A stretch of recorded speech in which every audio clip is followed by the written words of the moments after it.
एक शहर में एक अमीर सेठ रहता था। उसके पास बहुत पैसा था, अनेक फैक्ट्रियों का मालिक था। एक शाम अचानक उसे बहुत बेचैनी होने लगी। उसने डॉक्टर को बुलाया और अपनी जांच करवाई, पर कुछ भी नहीं निकला। उसकी बेचैनी बढ़ती गई और उसे समझ नहीं आ रहा था कि उसके साथ क्या हो रहा है। रात हुई, नींद की गोलियां भी खा ली, पर नींद आने को तैयार ही नहीं थी और न ही उसकी बेचैनी कम हो रही थी। वह रात को उठकर 3 बजे घर के बगीचे में घूमने लगा और घूमते घूमते उसे लगा कि बाहर थोड़ा सुकून है, इसलिए बाहर सड़क पर पैदल निकल पड़ा।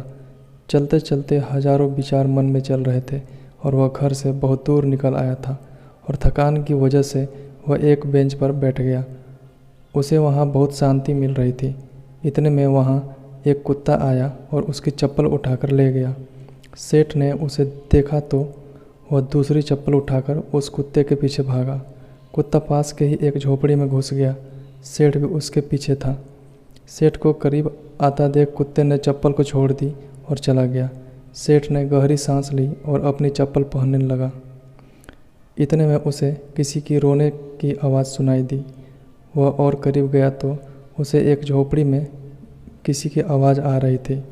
उसने झोपड़ी के फटे हुए बोरे में झांक कर देखा तो वहाँ एक औरत फटे मैली सी चादर पहने दीवार से सटकर रो रही थी और बोल रही थी, हे भगवान, मेरी मदद कर।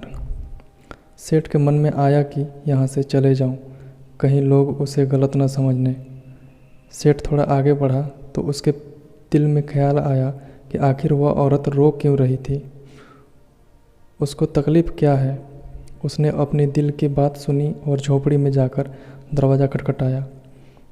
उस औरत ने दरवाज़ा खोला और सेठ को देखकर घबरा गई तो सेठ ने हाथ जोड़कर कहा, घबराओ मत, मुझे तो सिर्फ यह जानना है कि तुम रो क्यों रही हो।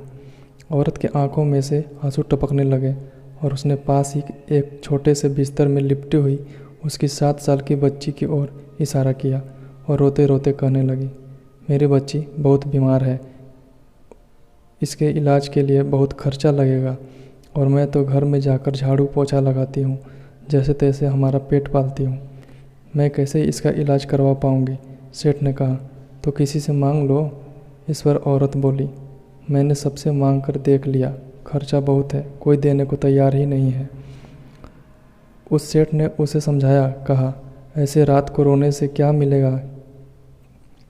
तो औरत ने कहा, कल एक संत यहाँ से गुजर रहे थे तो मैंने उनको मेरी समस्या बताई तो उन्होंने कहा, बेटा तुम सुबह 4 बजे उठकर अपनी ईश्वर से मांगो, बोरी बिछाकर बैठ जाओ और रो के गिड़गिड़ा कर उससे मदद मांगो, वह सबकी सुनता है और तुम्हारी भी ज़रूर सुनेगा।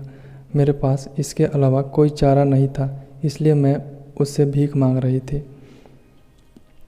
यह सब सुनने के बाद सेठ का दिल पिघल गया और उसने तुरंत फ़ोन लगाया और एम्बुलेंस बुलाई। उसे 7 साल की छोटी बच्ची को हॉस्पिटल में एडमिट करवाया। डॉक्टर ने 1.5 लाख का खर्चा बताया। सेठ ने बच्ची का पूरा खर्च उठाया और इसका इलाज करवाया और उस औरत को अपने यहाँ नौकरी देकर उसे रहने के लिए एक जगह भी दे दी और उस बच्चे की पढ़ाई की जिम्मेदारी भी अपने ऊपर ले ली। वह सेठ दयालु तो था पर नास्तिक था। उसने मन में सैकड़ों सवाल चल रहे थे, क्योंकि उसकी बेचैनी तो उस वक्त ही ख़त्म हो गई थी जब उसने एम्बुलेंस को बुलवाया था। यह सोचकर कि ऐसी कौन सी ताकत है जो मुझे वहाँ तक खींच ले गई। क्या यही ईश्वर है? और यही ईश्वर है तो सारा संसार आपस में धर्म जात पात के लिए क्यों लड़ रहा है? क्योंकि न मैंने उस औरत की जात पूछी और न ईश्वर ने जात पात देखी, बस ईश्वर ने तो उसका दर्द देखा और मुझे इतना घुमाकर उसके पास पहुंचा दिया। अब सेठ समझ चुका था कि कर्म के साथ सेवा भी बहुत ज़रूरी है, क्योंकि इतना सुकून उसे ज़िंदगी में पहले कभी नहीं मिला था।